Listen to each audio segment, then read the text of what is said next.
Before we begin, we'd like to give special thanks to all of our sponsors for making this event possible each year. Specifically, thank you to CRL FormFox for being our title sponsor for 6 consecutive years.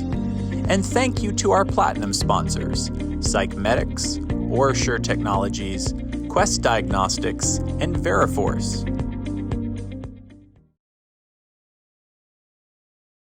Hello, and thank you so much for joining us for our very first session of Day with DISA 2024. We're very excited about this year's lineup of presenters, and that starts with John Drury and Rob Szyba, partners at Seyfarth Shaw.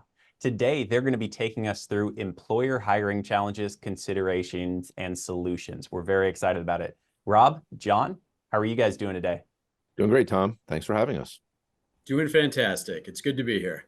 Yeah, well, we're excited to have you here. And I know this is your first year participating, but again, we're continually excited about the level of talent and presenters that are coming in like yourselves. So thank you for being here and making some time available in your schedule. With that, before we jump into the presentation, I do want to remind everyone of a little bit of housekeeping. If you have any questions, please use the Q&A button at the bottom right of the player. If we're unable to answer your question today, we're going to reach back out to you after the conference. Additionally, we're going to make a copy of this presentation available for download in the Materials tab at the end of the session. With that being said, Rob, John, the floor is yours. Hi, everyone. Again, good to be here today. We're happy to talk here at Day with DISA. Today, we're going to be discussing the growing trend of new laws designed to limit barriers to employment. And these laws limit or restrict what employers can rely on when making employment decisions. That's either as part of a background check or outside of the background check process. We're going to start today with an update on ban the box laws and other limitations on how criminal history is asked about and how it can be used. And this also includes the recent trend of conviction record discrimination laws in states like my home state of Illinois and other states. And we're seeing this probably going to be occurring in additional jurisdictions as well. And then we'll also look at the new frontier of AI, artificial intelligence, and how employers may use artificial intelligence in the employment application process and in decision making. And we'll also touch on the state laws that may restrict that use. We will also go through new laws in drug screening, specifically cannabis, and the recent trend of many jurisdictions and states legalizing cannabis, marijuana, and also its impact on employment. Finally, we'll talk about what's at stake with these new and emerging laws that we're talking about, namely potential lawsuits and more regulations to follow and more things to be on the lookout generally when going through the employment application process.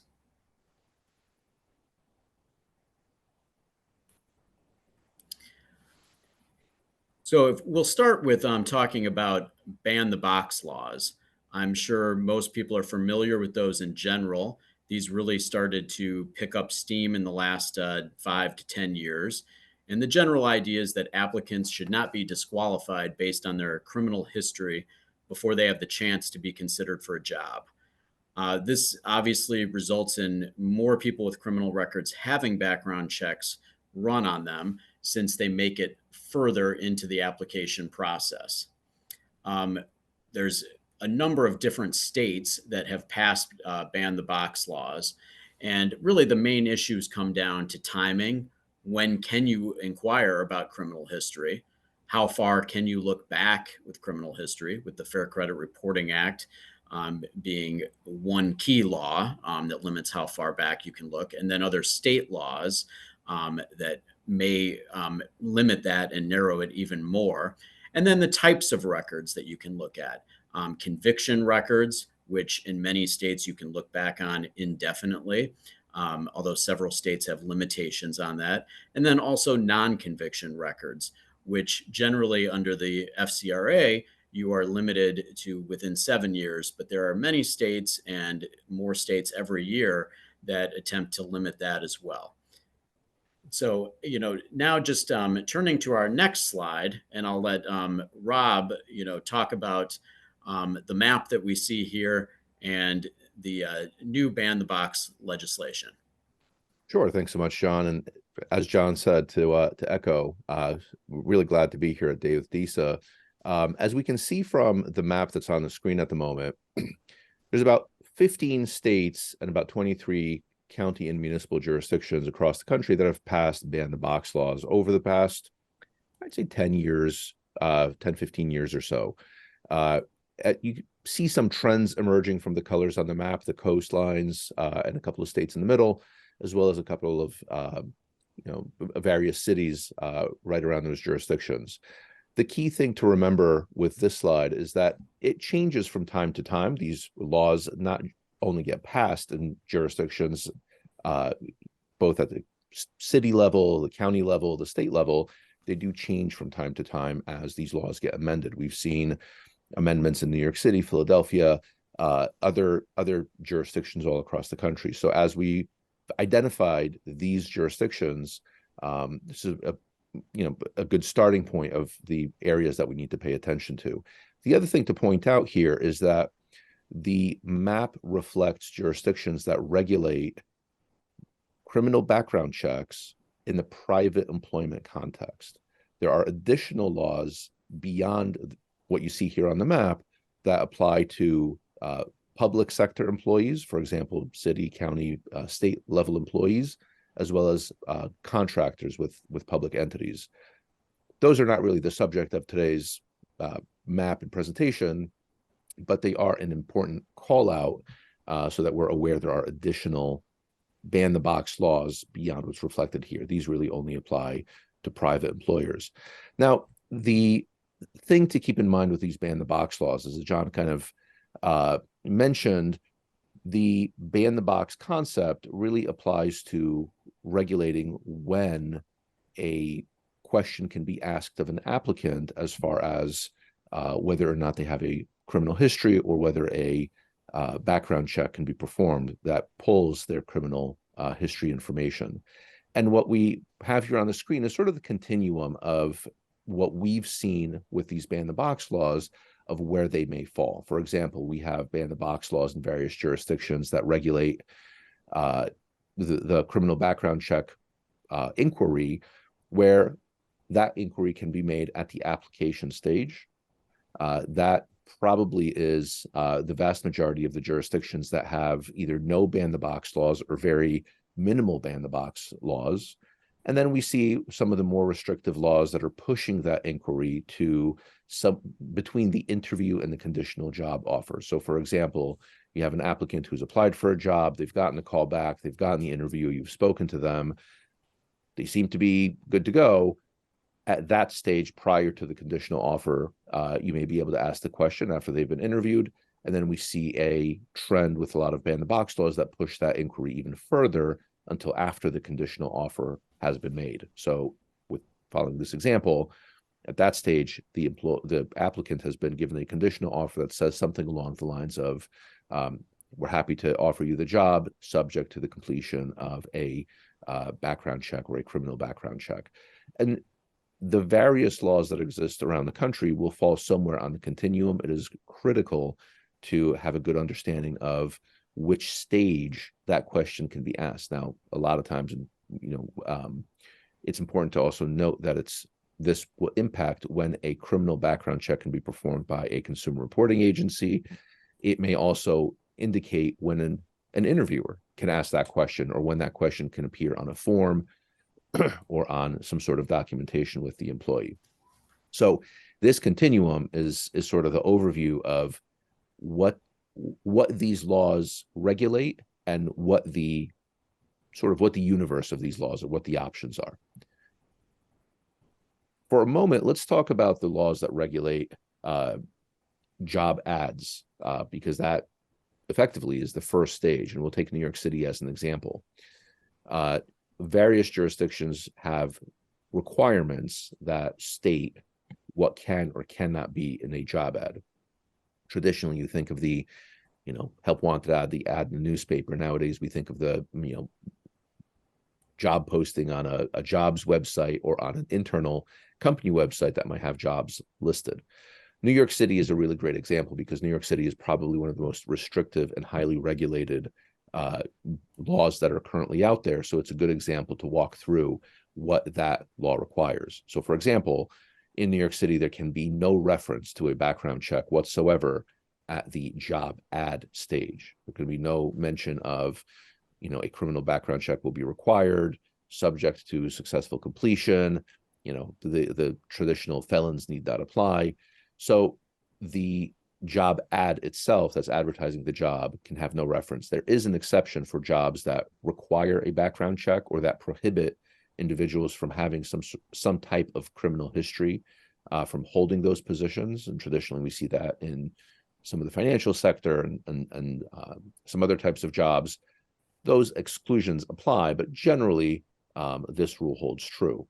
The New York City Commission on Human Rights has come out and said that there can appear what they consider to be quote unquote people first language, something that says something along the lines of people with criminal histories are encouraged to apply.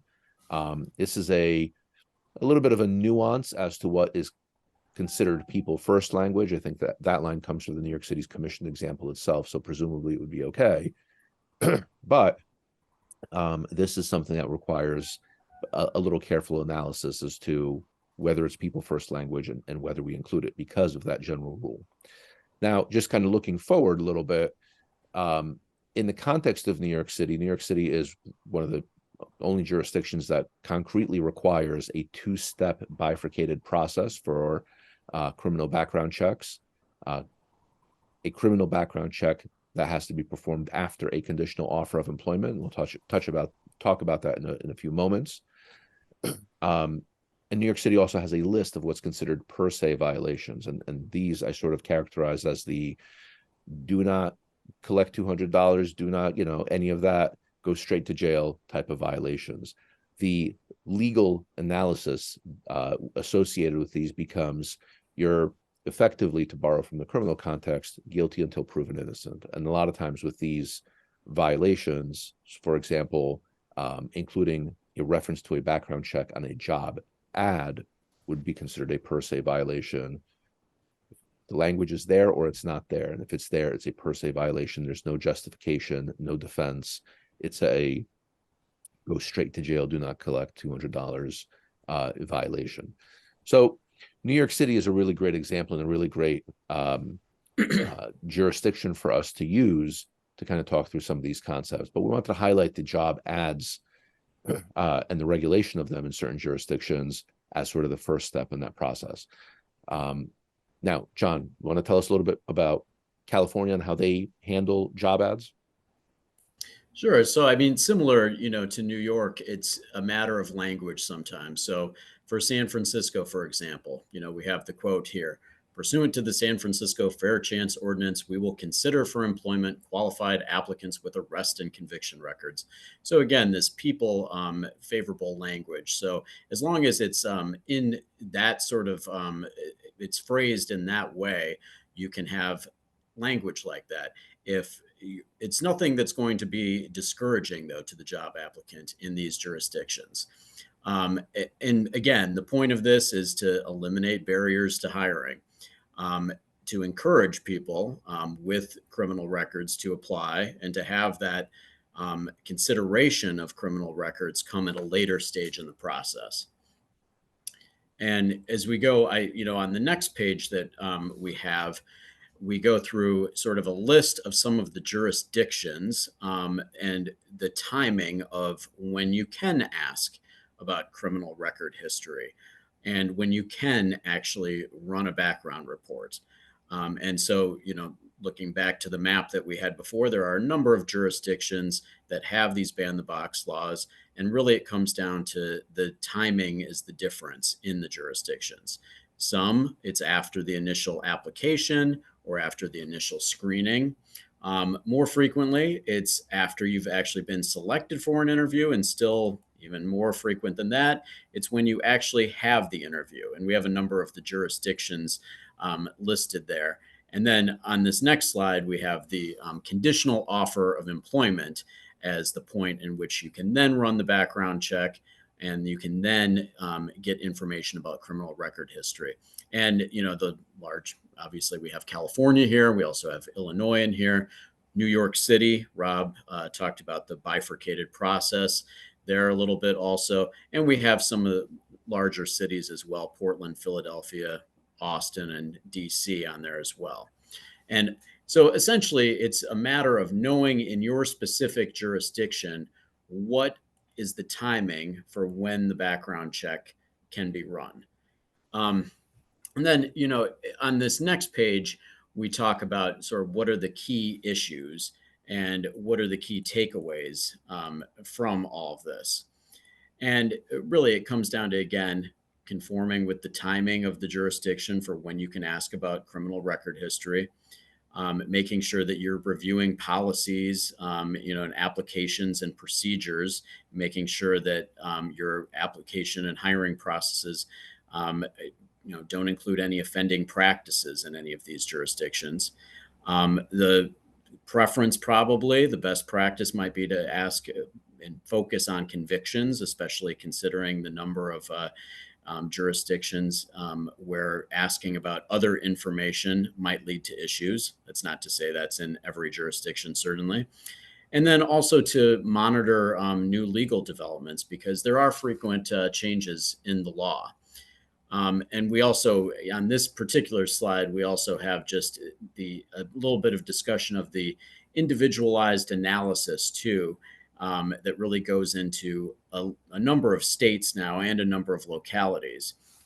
And this really goes to another trend we're seeing, which is states and, again, local jurisdictions passing laws preventing employers from relying on conviction record history or other criminal history and employment decisions. This is something the EEOC has long targeted as increasing the potential for discrimination in employment. In 2021, for example, Illinois passed a law banning conviction record discrimination. New York, Wisconsin, Hawaii, a few other jurisdictions have similar laws.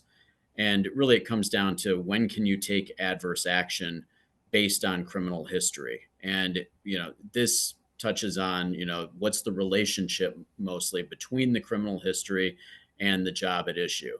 And you have to look towards the specific state. Some states, it has to be a substantial relationship. Others, it has to be a direct relationship. In Illinois, part of the test is also an unreasonable risk to property or safety of others. So these laws don't mean that employers are categorically barred from relying on criminal history to deny an applicant, but they do require an individualized assessment of the applicant and how their criminal history relates to the job. Like I said, Illinois follows more of a substantial relationship test. Other states might give employers more leeway, only requiring a rational relationship. In New York, employers have a burden to show more of a direct relationship. These tests can be hard to define in practice, but it really comes down to how close of a connection the crime really has to the job. And now I think we're going to flip and talk about artificial intelligence in background screening and in employment consideration. Thanks, John. So artificial intelligence has been top of mind, I'd say, for the last couple of years in various aspects of not just the employment relationship, but our day-to-day workplace and various aspects that are connected to it. One of the things that we kind of, have started noticing is that this isn't a matter of, what do we see on the horizon? Artificial intelligence is here now, and it's really kind of integrated into a lot of different aspects, some more overtly than others. At the federal level, at the state level, at various levels of government and various agencies, we've seen a lot of focus across a wide variety of these governmental bodies being placed on artificial intelligence and figuring out ways how to create guardrails for artificial intelligence to operate in a way that enhances the experience, promotes everybody's rights and sort of values, fosters business development, things like that, at the same time having protection so that we avoid some of the pitfalls and dangers that have been associated with the use of artificial intelligence.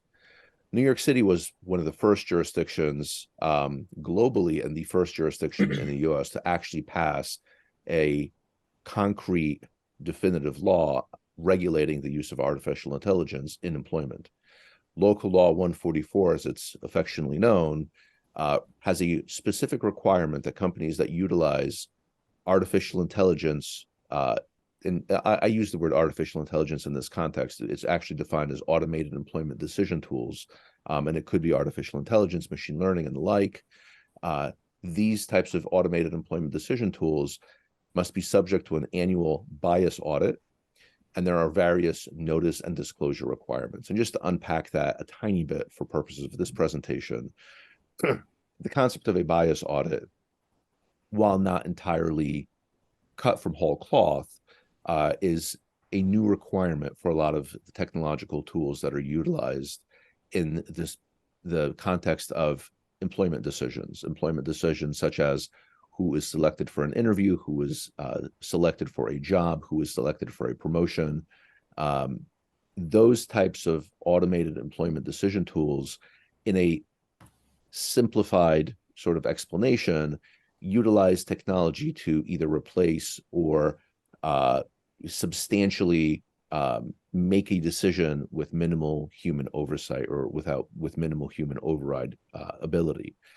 Again, this is simplified for this presentation. The actual definitions are extraordinarily more nuanced, but the general concept is that these types of automated employment decision tools are subject to a bias audit to determine whether or not there is any type of inherent bias that exists in those tools.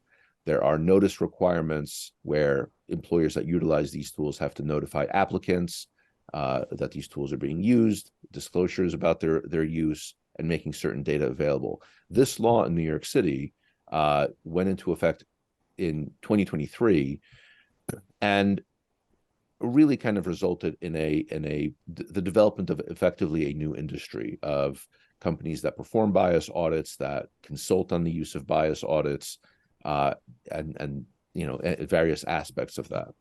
Now, the law in New York City has been closely watched by various jurisdictions across the United States, as well as globally, for how this law actually goes into effect and operates, and what the impacts that it has. So there are various jurisdictions that have passed laws not necessarily like it, but also addressing artificial intelligence in their own way. And there have been various proposals that have been put forth in various states, California, New Jersey, Massachusetts, various states that either are based on the New York City model closely or loosely, and then what I like to sometimes say is result in sort of a variation of the theme in various jurisdictions. Illinois, for example, is one such law. And John, can you tell us a little bit about your home state? I don't want to steal your thunder, John. Yeah, so Illinois has a more targeted law that has been around for a couple of years now. It's the Artificial Intelligence Video Interview Act, and it applies to employers that ask applicants for Illinois-based jobs to submit to recorded video interviews, which are then used. They use artificial intelligence then to analyze the interview. And so under the act, the employer must inform the applicant that AI is being used. So there's disclosure obligations. They have to tell the applicant how the artificial intelligence actually works and what general types of characteristics it's going to use to evaluate the applicants. And it has to obtain consent. And then on request, the employer has to delete the video within 30 days. And then employers who use AI to determine whether a candidate will be interviewed in person have to collect data on race and ethnicity of the candidates who aren't given a second interview. and concerning the candidates who are hired. And they have to disclose all of that to the state. Obviously, one of the main concerns in using AI is an unintended consequence of any sort of discrimination, as Rob talked about before. Similar to Illinois, we have the Washington, D.C. Stop Discrimination by Algorithms Act. And this law is a little unique in that it kind of expands the scope of the law beyond just employment and addresses important life opportunities. And it specifically targets algorithmic decision making. So again, between the laws that have started cropping up across the country, New York is an important law because it is becoming a little bit of a template for other jurisdictions when they're considering such laws. Illinois had a very specific focus, and Washington, D.C., conversely, had a very broad focus by comparison. So we're seeing these laws emerge and are watching closely to see how they develop and what impacts they have, both positive and negative, so that we have the benefit of that intel as we look into other jurisdictions. Now, looking a little bit more broadly beyond the laws that have been passed, we've seen various governmental agencies, the White House, various senators, Senator Schumer, for example, have come out with either opinions or directives. For example, the EEOC Strategic Enforcement Plan for the next 4 years specifically identifies artificial intelligence use as a focal point as it relates to discrimination in hiring and various employment decisions. And, for those of us kind of, paying attention to the EEOC, their jurisdiction really specifically focuses on the federally protected categories of color, sex, race, as well as a couple other ones, which are sometimes broader on the state or city level. That's why I say it that way. But at the federal level, a little bit more narrow with the categories, but the EEOC is taking a look across all of those categories that are impacted by artificial intelligence. Another interesting development was the EEOC versus iTutor Group settlement. This was advertised as the first settlement of an artificial intelligence issue or case. Perhaps, sort of between us at this meeting here today, perhaps a little overstated. The technology at issue in iTutor did not actually utilize actual artificial intelligence or machine learning. Instead, it was a technological tool that excluded candidates based on age. And it was kind of if you're X age, you're out of the pool. So it didn't actually utilize artificial intelligence. But this case is nonetheless a very important reminder that it doesn't really matter what the tool is. If the tool that is utilized in an employment decision is having a discriminatory impact or some sort of impact that's creating a negative result based on a certain protected category that's within the EEOC's jurisdiction, the EEOC has no qualms about looking at that tool, whether it's traditional pen and paper or whether it's the state-of-the-art, machine learning or artificial intelligence tools. That particular case may not have been an AI case in reality, but that would have played out the same way if it had been. Another two important aspects about the EEOC's position that warrants mention. In 2022, the EEOC released technical guidance effectively focused on the Americans with Disabilities Act obligations and requirements as it related to artificial intelligence. Now, in a nutshell, the ADA prohibits discrimination and requires accommodation of certain medical conditions or reasonable accommodations as needed. Those requirements, the EEOC has taken the position, apply just as much to AI and machine learning tools as anything else.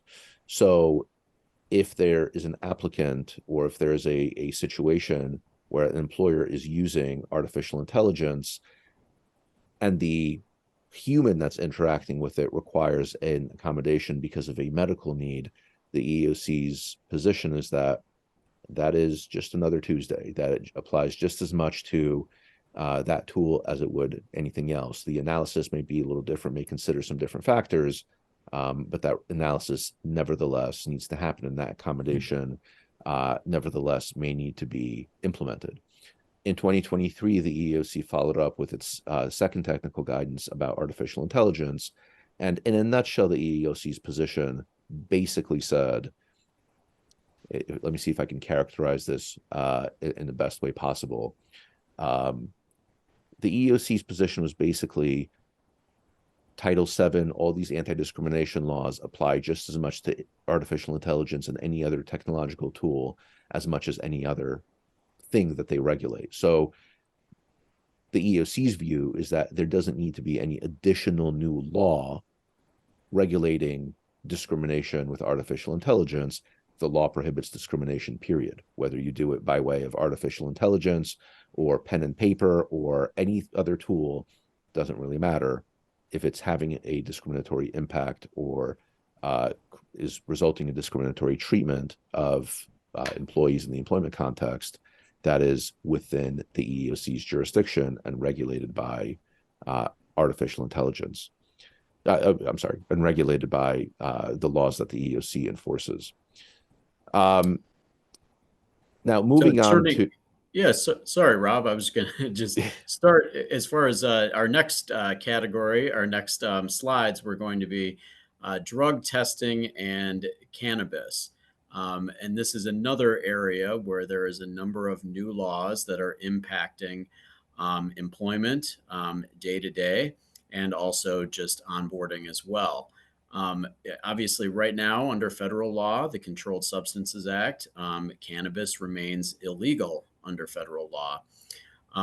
State laws, though, year by year, there are more state laws that are legalizing either for medicinal purposes or medicinal and recreational purposes. So currently, there are 23 states that have legal use of marijuana or cannabis for recreational use, 15 that are just medicinal use. And, flowing from that is what can an employer or what can an employee, that is, do outside of work as far as a lawful product goes. And employers are often caught in the middle here between these laws and the growing trend of, supporting employees who use marijuana for medical reasons or even within the bounds of the law for recreational reasons. And Rob, I'll turn it back to you now to talk a little bit more about that. Sure. So one thing that's kind of interesting and important to note is that this is a very rapidly changing area of the law. We have, with every election cycle, there seems to be, at least in recent times, jurisdictions that are putting it on the ballot, whether or not there needs to be legalization or something that's permitting either recreational or medicinal use of cannabis. So to some extent, the numbers on the slide of the 15 states that permit medicinal use and 23 states that permit recreational use, that is a fast changing number. The two categories of states that we're seeing is the recreational and medicinal, which is basically the broadest, and that has been cropping up all across the country. Then we have a couple of states that permit medicinal use, but not recreational use. So you may still have, the prescription and somebody having a medical marijuana card or something like that. The important things to note about these state and county level, municipal level laws, there are at times very broad protections. They sometimes have friction with respect to the safety obligations that employers have. The classic forklift example comes up all the time. Somebody that has a safety sensitive position, how is that regulated? And that answer is, it depends on the state a lot of times. Certain states do not include a safety sensitive exception in their cannabis legislation. Some pay some respect to it, some do more than others. It is very much a jurisdiction by jurisdiction analysis.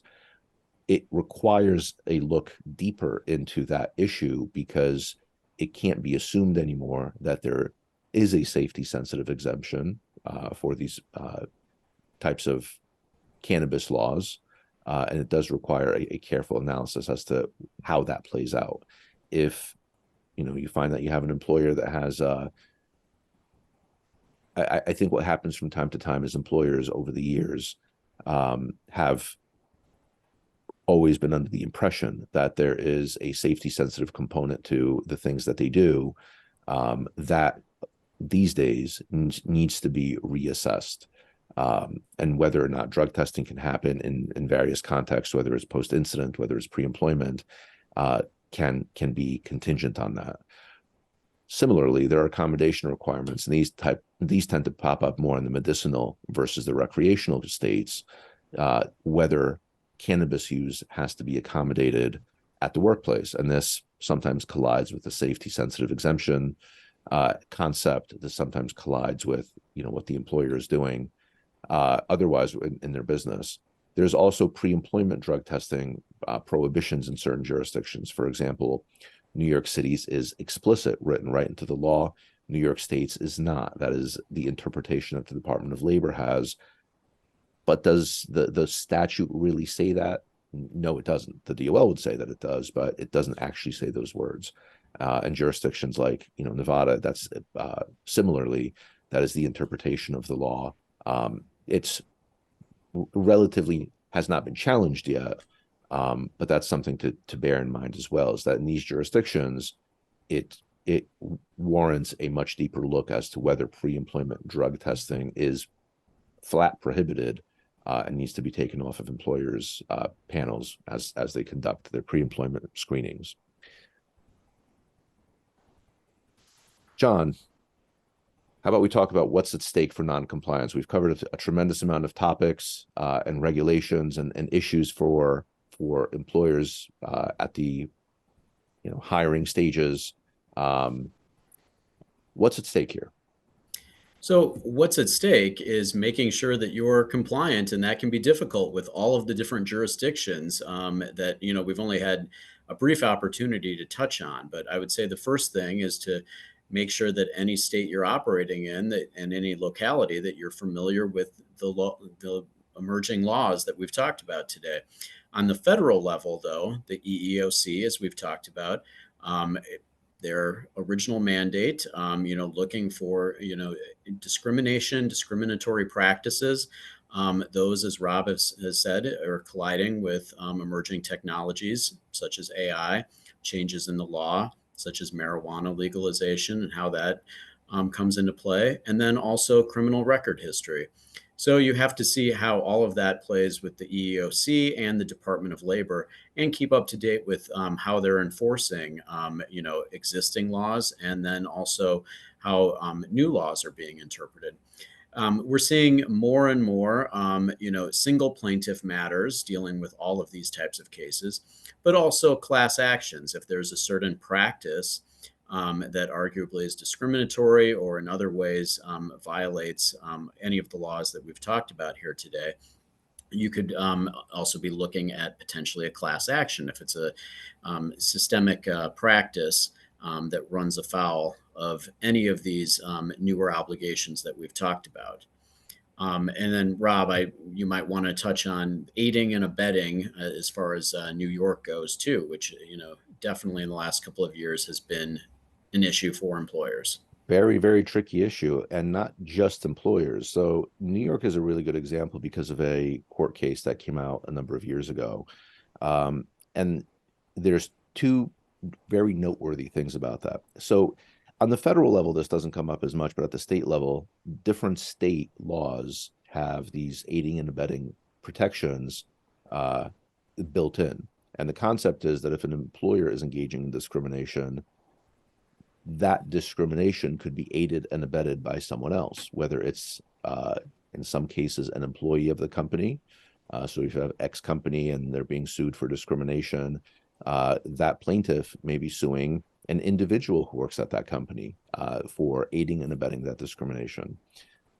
Another really important thing to know is that sometimes it's not someone internal. It could be an external vendor. And we've seen employers that have vendors, for example, that have some sort of connection to an employment decision. And it bears mentioning that here, as we're talking about the concept of class action lawsuits, single plaintiff lawsuits. If an employer that might be, I think in the case in New York, it was a temp agency, that vendor was also sued under an aiding and abetting theory. The discrimination belonged to the employer in that allegation, and the allegation was that the temporary agency aided and abetted that discrimination. Important additional wrinkle to this analysis. In that case, the temp agency was out of state. So you had a New York employer that was being sued, as well as one of their vendors under an aiding and abetting theory that was not even in the state. So depending on the state laws that are being implicated, that analysis could have a tremendous fallout, an unexpected fallout for somebody has a relationship with a particular employer or is doing business with a particular employer, and what that connection may be to the employee plaintiff in the case. So with that, I believe there are a couple of questions that we've received during the presentation. We're happy to address them now for a moment. And if there are any questions after today, we have our contact information here for anybody that wants to follow up or has any particular question about any of the topics that we've talked about today. Yeah, Rob, John, this is great information. Again, thank you so much for spending time with us today. So we've got a couple of questions from the audience. And again, if we're unable to answer your question today, we will reach back out to you after the conference. But in New York City, can an employer perform a background check and defer looking at the criminal history information until the applicant is offered a conditional offer? Thanks, Tom. That's a really, really great question. Over the past several years, a lot of jurisdictions that have passed these ban-the-box laws have pushed that decision, as we saw in that continuum. And employers wound up doing background checks later in the process, but the background check, consisted of a non-criminal component, Social Security trace, employment verification, what have you, as well as the criminal component. New York City now, in the past couple of years, bifurcated that process. The New York City Commission on Human Rights has come out and explained that you can have a singular report at the earlier stage, at what we consider the non-criminal stage, but you have to quarantine that criminal information away from any decision maker that's going to be involved in that decision until after the conditional offer of employment.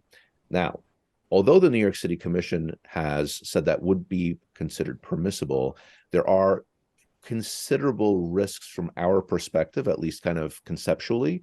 Number one, is it really going to be quarantined? And are we going to be in a defensible position to show that it has been? Because the allegation is going to be, no, it wasn't. Everybody talked about it. Everybody knew it. Are we going to have sufficient protections to be able to establish that it was indeed quarantined away from all the decision makers? Number two, the data that is generated at that stage, that gap could be a couple of hours, could be a couple of days, could be some amount of time.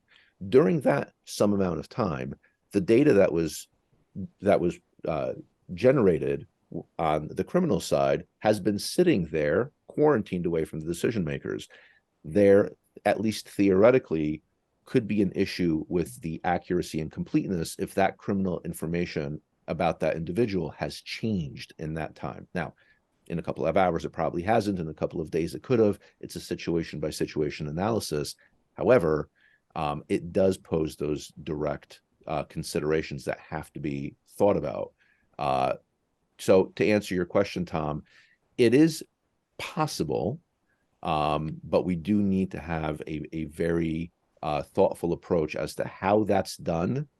It will be case by case. It's doable technically, but a lot of times the answer that we're coming up with is it's so fraught with risk that we're better off not doing it that way.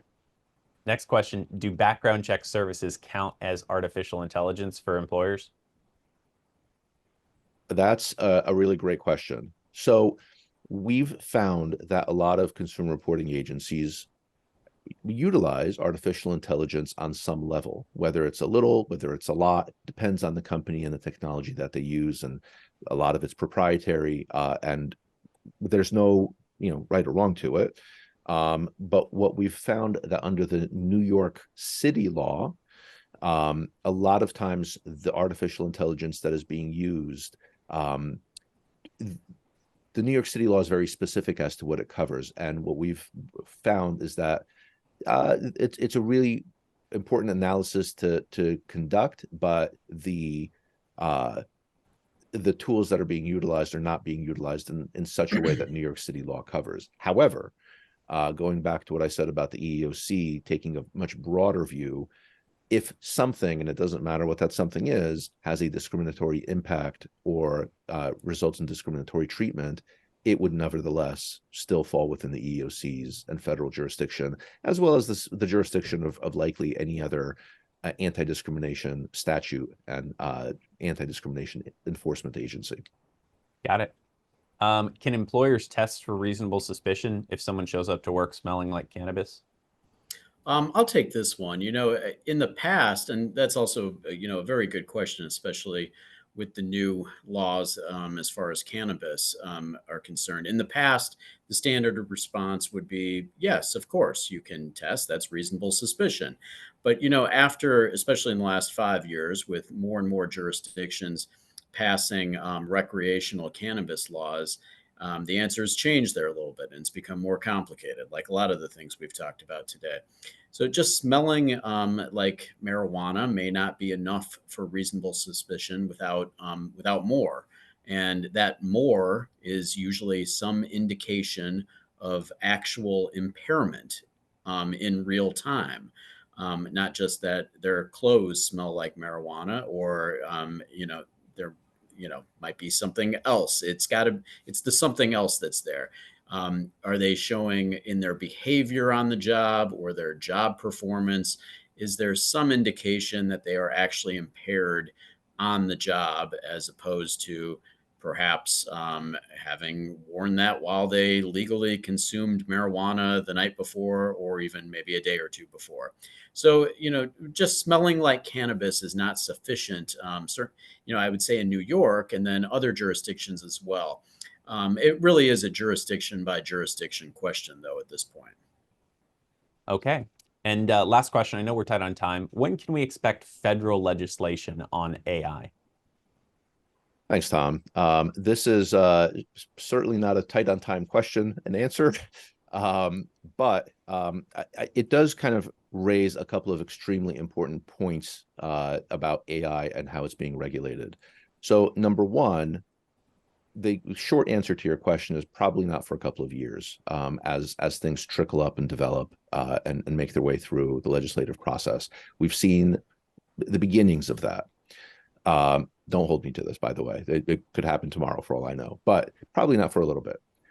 The other important thing to remember is the EEOC's position, and likely going to be any other federal agency's position, is that existing laws apply to AI already. Just because it's artificial intelligence or it utilizes certain technology, it still is regulated under the coverage of Title VII, the ADA, the ADEA, all these other laws that have these anti-discrimination protections. The other point that I really think is important to make is that a lot of times new areas of regulation and legislation, sort of the new topics that we're focused on, usually happen at the municipal, county, and state level first.